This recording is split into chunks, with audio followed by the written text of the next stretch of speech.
Are free burgers on the menu for the Milwaukee Brewers? They went searching for their 12th straight win against the Seattle Mariners in a pitcher's duel. This is MLB Game Night. When that final out is made, you know it's time for Locked On MLB Game Night.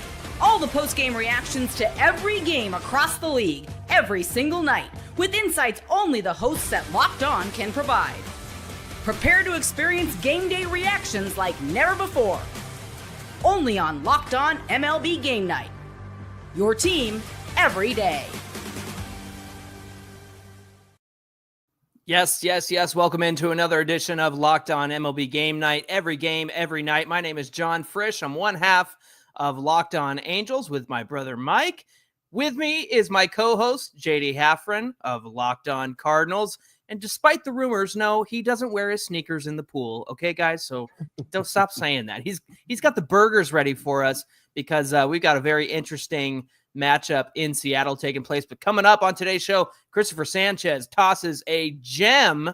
45-year-old Rich Hill takes the mound for his 14th team in his 21st season. And the Giants are undefeated with first baseman Rafael Devers. We're going to get into all of that, but first we want to thank our sponsor for today's show, Monarch Money. Take control of your finances with Monarch Money. Use the code LOCKEDONMLB at monarchmoney.com for 50% off your first year. JD, let's head to the Pacific Northwest. The Brewers reached 11 straight wins on Monday night. They looked for 12 in a pitcher's duel. They sent the Miz, Jacob Misiorowski, to the mound to face Logan Gilbert and the Mariners. Could they make it 12 straight wins and give the state of Wisconsin free burgers courtesy of George Webb Restaurants? Well, we're going to take it over to Chuck of Locked On Brewers to tell us the answer. Oh, what a tough way for that 11-game winning streak to come to an end, losing 1-0 on a solo home run. Hey, everybody, Chuck Freeman. Answer the reaction, Locked On Brewers. Couldn't dent the scoreboard against Logan Gilbert. Fought in the ninth inning against their tough closer, Munoz. Had the leadoff guy aboard on a walk. 2 walks in the inning. Finished the game with runners at first and second. And a ground up by Andrew Vaughn finished the game. But yeah, I was hoping Yelich there. He struck out in the ninth inning. Thought maybe he could have a little of that Brewer magic that was we've been accustomed to here in the last couple of weeks. But hey, start a new streak. Tomorrow we'll talk about Miz. He got pulled in the 4th inning. He's not the reason why they lost. Not the reason why they lost because they pulled him. He was terrific, but you're going to see his innings managed. We'll talk more about that a little bit later on tonight on the next edition of Locked On Brewers, and hopefully start a new streak on Wednesday. Please subscribe.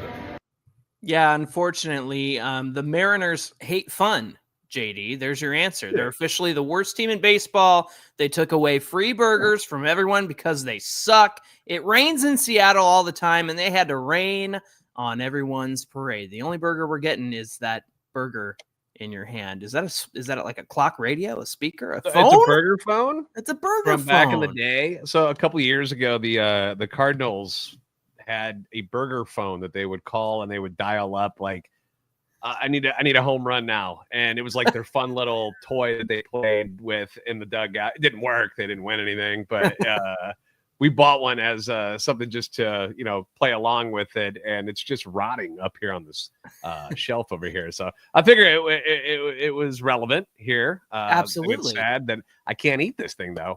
Well, and neither can the state of Wisconsin because the Mariners deprived them. Mariners are mean. They're mean, man. Listen, Misiorowski, as Chuck mentioned, they talked about his innings being managed. 3 2/3, 3 hits, 1 walk, 7 Ks on 64 pitches. Listen to this. 16 swings and misses, 13 on the fastball that topped out at 102. And I'm not taking anything away from Logan Gilbert, who was great for the Mariners tonight. 6 1/3. 2 hits, 10 Ks, 15 swings and misses of his own. Now, I get the workload management. And it was the 6th inning that Cal Raleigh hit that solo home run that won the game. Big surprise, Cal Raleigh hitting a home run. But is this the kind of game that you do this workload management in, JD? Because I feel a little bit robbed of a great pitcher's duel between Misiorowski and Logan Gilbert. What do you say? What is the pitch limit for 65? Is that what his limit? Like, yeah, why is it 65? What's wrong with it? Like, I don't understand. I've never heard that. I've heard like all right, well, we don't want to push him. We're not trying to get him to 100. Maybe we cut him off at around 85. So 65? Like, This is a grown man. This is an all-star. I didn't understand. I thought when I saw that he only threw that, 3 2/3, I was like, did he pull a hammy? Did something else happen? And no, that was just it. So a little surprising to me. I mean, they're playing the long game here, and they're looking to make it. But I get it. But at the same time, that seems awfully short to me. I've never heard of 65 pitches if somebody's not rehabbing from an injury or something. Right. Yeah, it feels like, considering he didn't factor into the decision, you wonder if he had gone, I don't know, to the 6th inning and not had to have faced Cal Raleigh, who, ended up hitting that home run against one of their relievers. Just a disappointing end to that win streak. Again, no free burgers for the Milwaukee Brewers. Do they want him to hit more bats, quit striking people out and throw less pitches? I'm confused by it. I don't pitch efficiency, baby. I don't get it. Why don't you add a sinker to that repertoire, right? Let's take it to the Yankees and the Blue Jays meeting for Game 2. The Blue Jays picked up the win versus the Yankees on Monday night. They extended their first place lead in the AL East and their franchise record at home.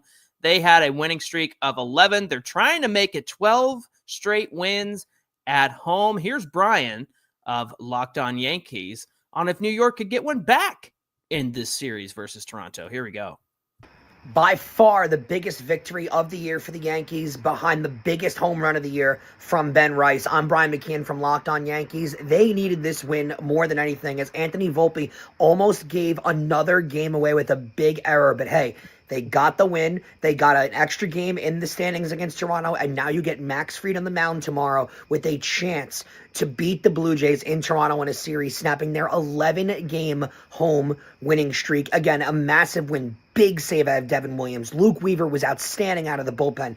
And maybe Cody Bellinger's best game of the year, and that's saying something with how good he's been. We'll be discussing all of it on Locked On Yankees tonight and every night the rest of the week. He mentioned Bellinger, who had a great game in this one, 3 for 4 with a home run. It was Ben Rice who had that go-ahead home run, and it was off Jeff Hoffman, the Blue Jays closer, four-seam fastball up in the zone, and he just ripped it to right field. Baseball, it's funny. It's a funny game sometimes, JD, because the Blue Jays had 11 hits, and the Yankees had 6 hits, but they walk away with a 5-4 victory. All the Yankee runs came via the home run, and it feels like we have very different teams here. One in the Blue Jays, who just always seem to put the ball in play, rarely strike out. And then the Yankees, living up to the Bronx Bomber name tonight. Is this what separates these two teams right now? One putting the ball in play and one just, pouring on the offense with home runs. What do you say? It's hard to disagree with that, because the Blue Jays are they wear you down. It is just tough to get through their lineup, with a starter 3 times before they're worn out, because they just foul balls off. And I would much rather face a team that is all or nothing and has a lot of swing and miss in it than a team like Toronto. But that's the way the Yankees live. They were able to escape with a victory in this one. But I think if you look at the overall series, the Toronto way is working much better than the Yankees version of this. And Bellinger, a good night. Did he have 3 home runs the other night? That was a pretty good game. I was like, wait a minute. What do you mean it was like his best game? But when it comes down, I kind of like the way that, he talks about it, where this is a desperate team right now in the Yankees, where these wins against Toronto specifically are monstrous just for them. Probably not as much as in the standings, but, just mentally to be able to defeat Toronto, because they've had their number a lot of times this year. Yeah, they've really needed to pick up a win here. So they're kind of back to where they started one night ago, when they were just 3 behind the Blue Jays to start this 3-game set. Hey, do the Phillies have 2 aces and 2 Cy Young candidates on their staff now? We're going to tell you how their game went down against the Red Sox next. This is MLB Game Night.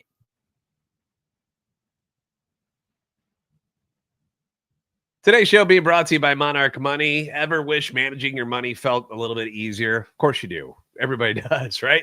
With Monarch Money, it actually can be that way. Whether you're growing your savings or planning a big purchase, Monarch Money puts you in the driver's seat. And it's like having your own personal CFO, giving you full visibility and control over your finances. And it's much more than just a budgeting app. Monarch Money is a complete financial command center. It's going to help you track all your accounts. It's going to track your investments. It's going to do your spending. And it does it all in one spot. There's no bouncing around to different apps trying to figure it all out. Monarch Money, it's right there, consolidated just for you. So in addition to managing your money, you're also building wealth, which is what you're going to need later on in life. So take control of your finances with Monarch Money. Use code LOCKEDONMLB at monarchmoney.com for 50% off your first year. Once again, that is code LOCKEDONMLB at monarchmoney.com for 50% off your first year. That's monarchmoney.com, code LOCKEDONMLB for half off your first year.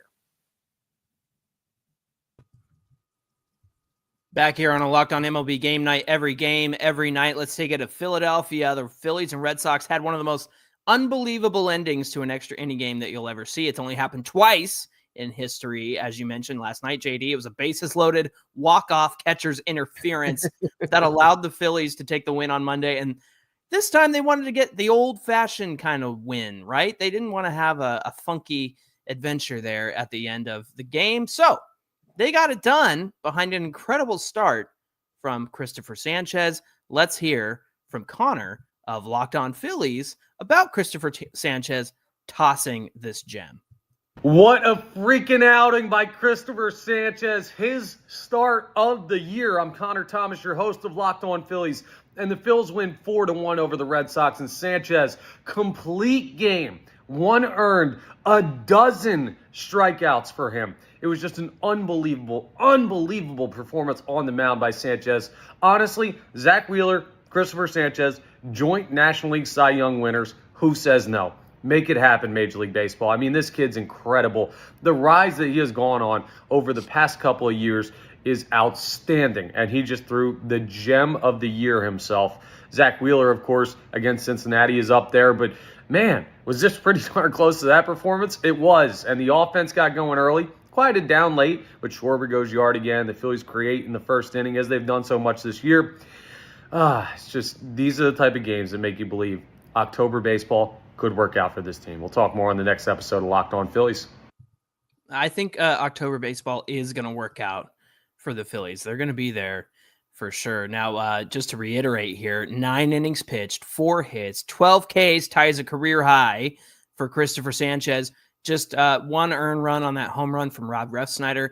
Now, we did mention the catcher's interference, and the funny thing is that Bryce Harper ended up stealing home, and that was ruled a catcher's interference because of the path to the plate. It took everybody by surprise, even Carlos Narvaez, right? So lame. I don't even know why it's a rule on a play like that. That is so dumb.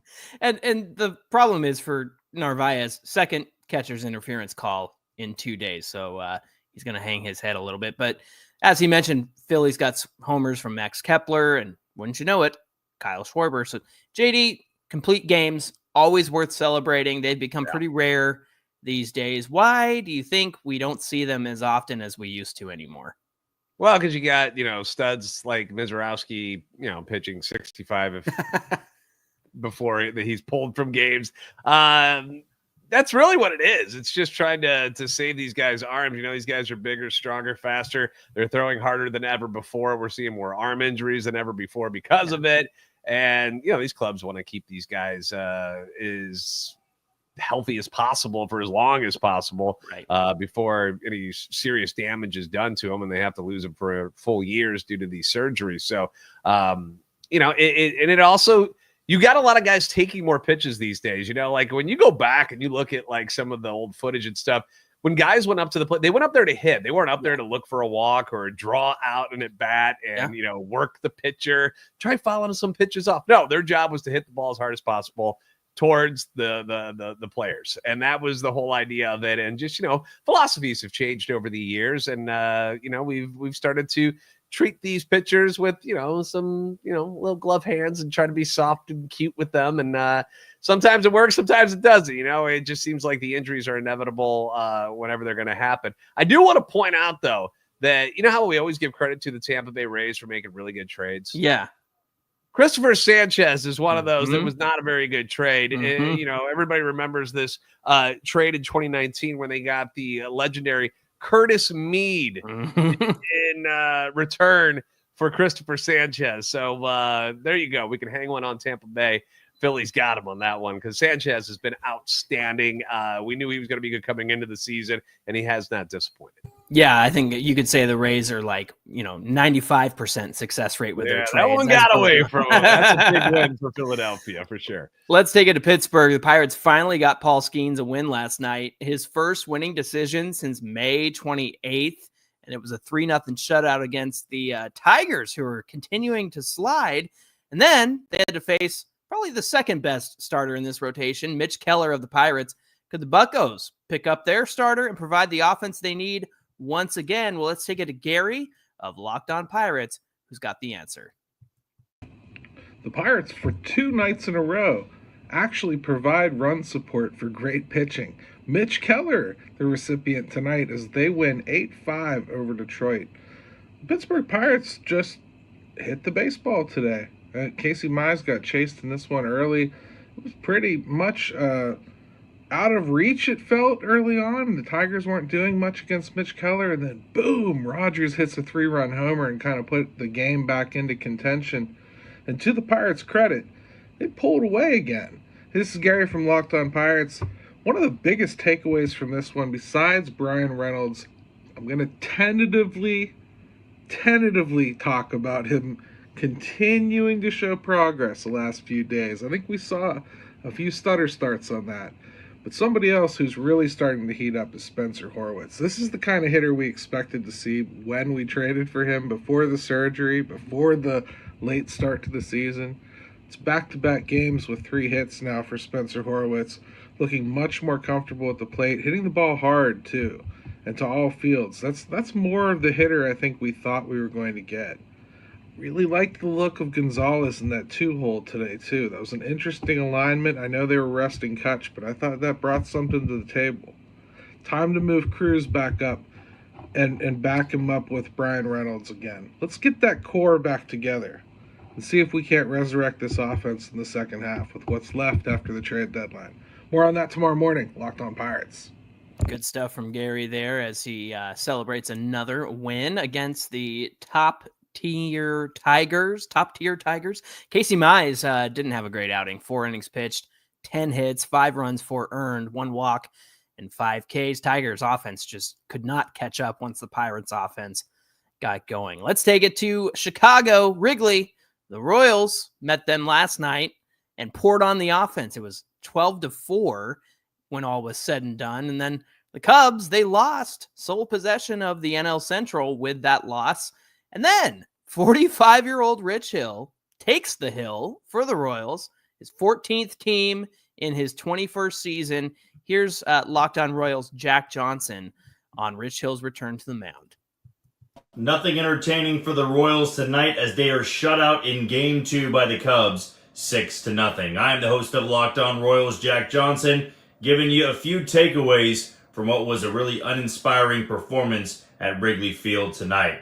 I will tip my cap to Rich Hill. The 45-year-old did make it through 5 innings, was actually let down by his defense a little bit in the second inning, so he should have gotten through that and left the game with it being 1-0, but it's not always the way that baseball goes. But I thought that he did some things that were pretty nice. I thought he kept the team in the game. Unfortunately, he didn't get any run support. So you get through the 5 innings, 3 total runs, only 1 of them was earned. But when the offense only had 1 true opportunity to make this thing a game, they line and do a double play. So a completely different look than you got from the night before, where the offense erupted for 12 runs. You get shut out by a very impressive left-hander in Matthew Boyd, who just continues to dominate in 2025 for Chicago. Fortunately, they don't have to see him tomorrow, as it'll be Seth Lugo on the mound against Colin Rea. First pitch will be a little bit after 1 o'clock. We'll see if the Royals can take the series and cap off a 500 road trip before heading back home for the Guardians and the Braves. I just wanted to point out, as he mentioned, Rich Hill didn't have a bad start at all. 5 innings pitched, 3 runs, just 1 earned, but the Cubs ran all over Rich Hill. 4 stolen bases against him, and then 2 more against Royals reliever Sam Long, who gave up 3 more runs. The usual suspects here, JD: RBIs from Nico Horner, Seiya Suzuki, PCA, Carson Kelly, and Matt Shaw. So the Angels, the Cubs take this one 6-0 over the Royals. Finally, let's take it over to Cleveland, where the Guardians offense put up 10 versus the Royals on Orioles on Monday night. They are continuing their run of winning games that started before the All-Star break, and it was looking dire before they started turning things around for them. Justin of Locked On Guardians tells us about a complete game, complete team win for the Guardians and a Jose Ramirez milestone. Little over 2 weeks ago, we thought the Cleveland Guardians hit rock bottom when they lost 10 in a row. We thought it was over. A funny thing happened on the way to the bottom for the Guardians. They climbed right back up. From the ashes, they've risen. 10 of their last 12 wins, and another victory over the Orioles on Tuesday night. A really complete team victory. This is Justin Latta from Locked On Guardians. Joey Cantillo, awesome to the 5th inning. Didn't give up a hit until the 5th inning. Ran into some trouble there, but got out of it thanks to some helpful defense from Brian Rocchio. The same Brian Rocchio who had to go back to AAA with a .433 OPS. All of a sudden, his OPS is over 800 since he's come back. And by the way, his defense has been better. Maybe it's time to give him back the moniker of the Professor. He had a safety squeeze that gave the Guardians a run. Jose Ramirez hit a home run. Oh, by the way, Jose Ramirez is now 3rd all-time in RBI in team history. He trails Jim Thome by 17 for 2nd. He'll hunt down Earl Averill next year, but he is on a heater right now. Cantillo was good. The offense was good. They played good defense. Quan threw runner out at 2nd. Everything went right for this team on Tuesday. They are back to 500. And by the way, the Tigers just lost. You are now down to 9 in the AL Central. I'm not going to let my hopes get up there, but you never know. You got to play the teams in front of you, and right now the Guardians are playing the teams in front of them really good, and it's been a good night in the system. Shane Bieber's on a rehab start. Travis Bazzana had a great night in the system. Everything is coming up. Guardians. Tune into Locked On Guardians for all that and more. Now, you mentioned the AL Central, but they're only 2.5 back in the wild card behind the Rangers, Rays, and Red Sox. You think they got a chance, JD? What do you say? I mean, sure, you've got a chance. It's not a great chance. You know, it's slim because I would consider the Yankees, Mariners, Red Sox much better teams than Cleveland right now. Mm-hmm. I think they're right there when it comes to, you know, whether the Rays or the Rangers. You know, we haven't seen a lot of consistency out of those guys throughout the year. Tampa Bay had that run for a while, but they've fallen off pretty quickly. So I don't know. It's tough because you don't want to quit. Like, you're like, right, well, we're only this so much out. But at the same time, you still got to start thinking about the future and what you could get in return for some of these guys, these relievers that Cleveland has in their bullpen. You could get some good stuff for a couple. And you don't have to trade all of them, but you know, if Cade Smith or Emmanuel Clase, if these are guys and somebody comes at you, like say the Dodgers, who keep losing relievers and they keep dropping off like flies, if they come at you with some massive deal, I mean, it's kind of hard to say no. Again, I get it. It's tough to just say like, white flag, we're done. But at the same time, you got to do what's best for business too. So I'm not saying blow it up by any means, but it's really going to be difficult to catch up with these guys and maintain the way you're playing, especially when you just saw yourself play as bad as you did for as long as you did. Like, who's the real team here? Who do you trust more? I would assume it's the lesser version of the Cleveland Guardians, at least this year. Yeah, everybody wants to be the 2021 Braves and go all the way to the World Series, even though they were under 500 at the deadline. We thought it would never happen, but Rafi Devers played first baseman for the Giants. We'll tell you how it went down. This is MLB Game Night.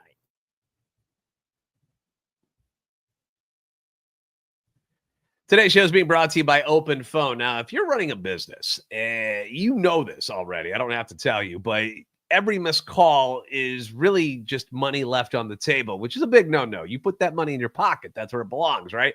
Think about the last time you had a service emergency. Something went wrong at your house. Did you stop after the first person didn't answer the phone? No, you don't. You move on. And if you're somebody who's running a business that offers help for a situation like that, that's no good if your phone's not getting answered. And that's why having a reliable business line is so important. And that's why you need to get yourself OpenPhone. It's the #1 business phone system that helps you streamline and scale customer communication. And it does it all from an app on your phone or your computer. Juggling 2 phone lines, bye-bye. Business, personal calls, OpenPhone will solve that problem for you. Your whole team can share one number and respond to customers together like a shared inbox. They've got AI agents that will handle your after-hours calls, answer the common questions, and capture leads so you never miss a customer again.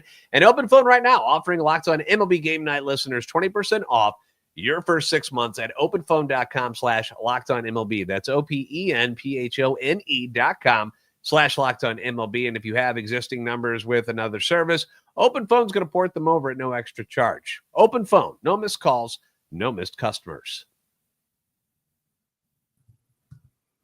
It's our final stretch of games here on MLB Game Night. Let's take it to the desert where the Astros meet the Diamondbacks in Arizona. The Astros got 5 RBIs from their rookie second baseman Bryce Matthews to take the win on Monday night versus the Diamondbacks. Brett from Locked On Astros tells us if Bryce Matthews would have another big night. That was a huge win. The Bryce is right and a save fit for a king. Hello, I'm H-Town Whalehouse here with Locked On Astros as I get ready to do our show. Man, what a great game.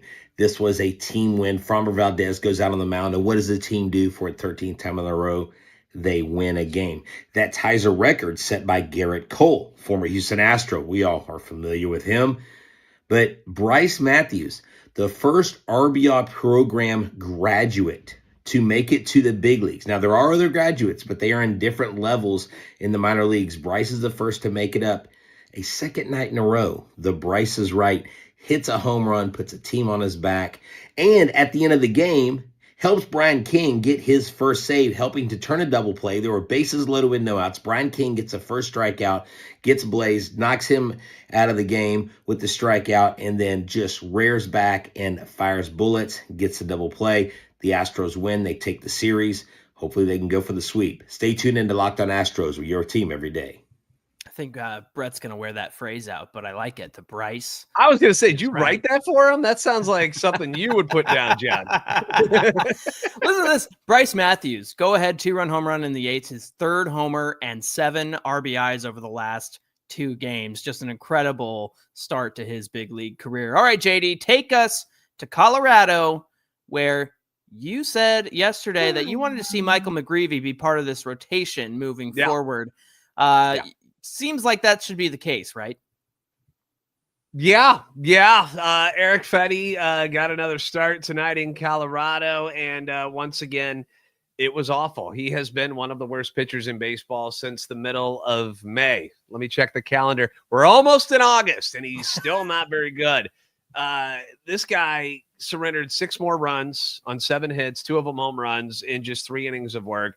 They just pummeled his cutter tonight. It's not good. It hasn't been good. He's now 3-10 on the season, winless in his last 12 starts, and the team is 5-15 in games where he is starting.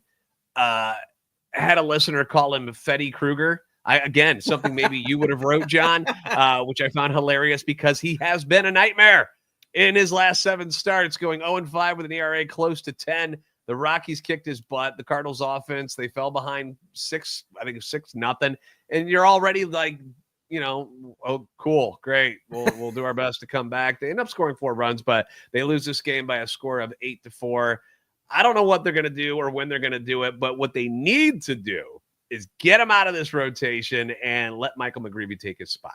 Yeah, I'd like to see that too. Let's take it to the White Sox meeting the Rays in Tampa Bay. White Sox homered their way to a win over the Rays on Monday night. It was their first 4-game win streak since May of 2024. Could they make it 5 in a row? Well, unfortunately not. The Rays took this one 4-3. Jose Caballero had a 2-for-3, 2 RBI night. Just 5 hits and an error was all it took for the Rays to win this one. Now I'm going to take you to Queens, where the Mets made a big comeback against the Angels on Monday, despite Kodai Senga not having the best outing and surrendering 4 earned runs for the first time this season. Frankie Montas faced your favorite player, Kyle Hendricks, for the Halos, JD. He pitched well. Hendricks pitched well, surrendering just 1 hit through 4 innings, but he gave up 4 straight hits, gave the Mets a 3-2 lead. The Angels had their chances to have a much bigger lead than 2-0, but unfortunately, they left the ducks on the pond.